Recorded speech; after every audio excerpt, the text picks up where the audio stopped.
আসসালামু আলাইকুম প্রিয় ভাই ও বোনেরা।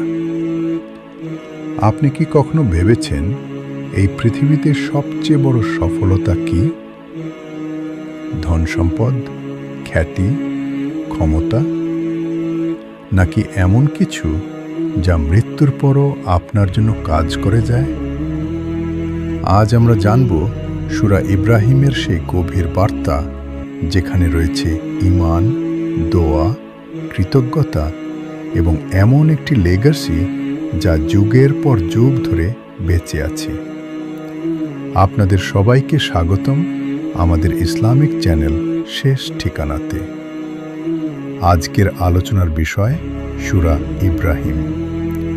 প্রিয় ভাই ও বোনেরা, চলুন আমরা সময়কে একটু পেছনে নিয়ে যাই। মক্কার সেই কঠিন সময় রাসূলুল্লাহ সাল্লাল্লাহু আলাইহি ওয়াসাল্লাম মানুষকে আল্লাহর দিকে ডাকছেন, কিন্তু মানুষ অস্বীকার করছে। তারা সত্য শুনছে কিন্তু গ্রহণ করছে না।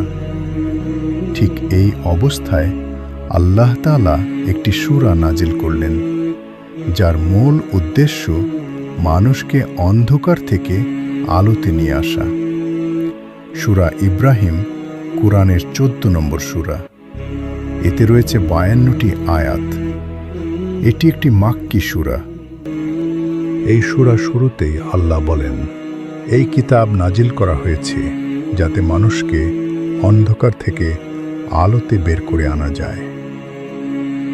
একটু চিন্তা করুন, অন্ধকার মানে শুধু রাত না, অন্ধকার মানে অজ্ঞতা, শিরক, ভুল বিশ্বাস। আর আলো মানে সত্য, ঈমান, সঠিক পথ। প্রিয় ভাই ও বোনেরা, এরপর সূরাটি আমাদের সামনে তুলে ধরে আগের জাতিগুলোর বাস্তবতা। নবীরা তাদের কাছে গিয়েছিল, তাদেরকে সত্যের দিকে ডাকেছিল, কিন্তু তারা কি করেছিল?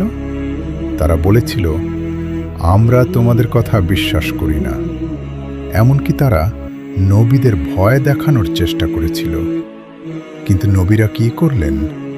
তারা বললেন, আমরা আল্লাহর উপরই ভরসা রাখি। ইমাম ইবনে কাসির রহমতুল্লাহি আলাইহি বলেন, এই অংশ আমাদের শেখায় সত্যের পথে চললে বাধা আসবেই। এরপর সূরাটি আমাদের নিয়ে যায় একটি শক্তিশালী দৃশ্যের দিকে। কিয়ামতের দিন মানুষ একে অপরকে দোষ দিচ্ছে, আর তখন শয়তান বলবে, আমি শুধু তোমাদের ডাক দিয়েছিলাম, তোমরাই আমার কথা শুনেছিলে। একটু চিন্তা করুন, সেদিন কেউ কারো দায়িত্ব নেবে না, সবাই নিজের জন্য ব্যস্ত থাকবে।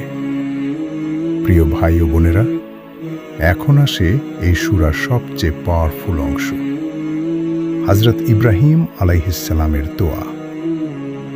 একজন পিতা যিনি শুধু নিজের জন্য না, তার ভবিষ্যৎ প্রজন্মের জন্য চিন্তা করছেন।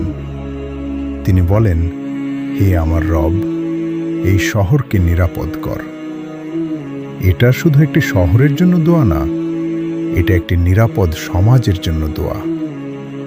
তারপর তিনি বলেন, আমাকে এবং আমার সন্তানদেরকে মূর্তি পূজা থেকে দূরে রাখ। একটু থামুন, চিন্তা করুন, একজন নবী, তবুও তিনি নিজের ঈমান নিয়ে ভয় পাচ্ছেন, নিজের সন্তানের ঈমান নিয়ে দোয়া করছেন। এটাই হলো একজন সত্যিকারের মুমিনের চিন্তা। এরপর তিনি বলেন, হে আল্লাহ, আমাকে নামাজ প্রতিষ্ঠাকারী বানাও। প্রিয় ভাই ও বোনেরা, আজ আমরা কি আমাদের সন্তানদের জন্য এমন দোয়া করি, নাকি শুধু দুনিয়াবী সফলতার জন্য দোয়া করি? এই সূরা আমাদের শেখায়, একজন মানুষের আসল লেগেসি হল তার ঈমান এবং তার পরবর্তী প্রজন্মের ঈমান। এরপর সূরাটি আমাদের শেখায় শুকরিয়া। আল্লাহ বলেন, তোমরা যদি কৃতজ্ঞ হও, আমি অবশ্যই তোমাদের বাড়িয়ে দেব। একটু চিন্তা করুন, আমরা কত কিছু পেয়েছি, কিন্তু কতটা কৃতজ্ঞ? ইমাম কুরতুবী রহমতুল্লাহি আলাইহি বলেন, শুকরিয়া মানে শুধু আলহামদুলিল্লাহ বলা না, বরং সেই নেয়ামতকে সঠিকভাবে ব্যবহার করা। প্রিয় ভাই ও বোনেরা, এই সূরার শেষের দিকে আবার কিয়ামতের দৃশ্য তুলে ধরা হয়, যেখানে মানুষ তাদের কাজের ফল পাবে, কেউ জান্নাত, কেউ জাহান্নাম। একটু চিন্তা করুন, আমরা আজ কি প্রস্তুতি নিচ্ছি? এই সূরা থেকে আমরা কয়েকটি গুরুত্বপূর্ণ শিক্ষা পাই। প্রথম শিক্ষা, সত্যের পথে থাকতে হলে ধৈর্য দরকার। দ্বিতীয় শিক্ষা, আল্লাহর উপর ভরসা রাখতে হবে। তৃতীয় শিক্ষা, সন্তানদের জন্য ঈমানের দোয়া করা জরুরি। চতুর্থ শিক্ষা, শুকরিয়া করলে নেয়ামত বাড়ে। প্রিয় ভাই ও বোনেরা, একটু নিজের দিকে তাকান। আমরা কি এমন কিছু রেখে যাচ্ছি যা আমাদের মৃত্যুর পরও চলবে? সূরা ইব্রাহিম আমাদের শেখায়, এই জীবন শুধু বেঁচে থাকার জন্য না, এটি একটি লেগেসি তৈরির জন্য। যদি আমরা এই সূরার শিক্ষা বুঝে জীবন গড়ি, তাহলে আমরা এমন কিছু রেখে যেতে পারব যা আমাদের মৃত্যুর পরও আমাদের জন্য সওয়াবের কারণ হবে। আল্লাহ তাআলা আমাদের সবাইকে সূরা ইব্রাহিমের প্রকৃত শিক্ষা বুঝার তৌফিক দান করুন। আমাদেরকে কৃতজ্ঞ বানান এবং আমাদের সন্তানদেরকে সৎ পথে পরিচালিত করুন। আমিন।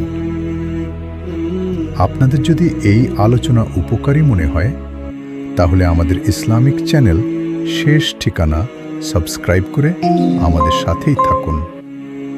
ভিডিওটি শেয়ার করুন যাতে এই গুরুত্বপূর্ণ বার্তাটি আরও মানুষের কাছে পৌঁছে যায়। আসসালামু আলাইকুম ওয়া রাহমাতুল্লাহ।